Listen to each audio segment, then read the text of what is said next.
In this video, I'm gonna show you how to fix games crashing on PC, Windows 10 or 11.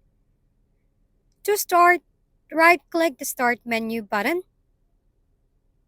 then select Run.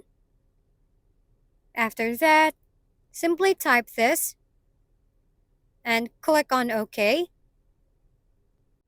Once you're here, go and select Advanced tab, then click on Settings.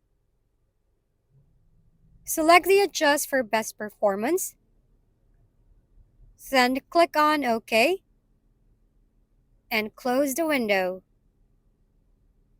Right after that, go to Windows search bar and type CMD and run it as administrator. In the command, type this. When the process is complete, try to restart your PC. If it will now open the Microsoft Store, and that's it. And if you found this video helpful, please give it a thumbs up and subscribe for more content.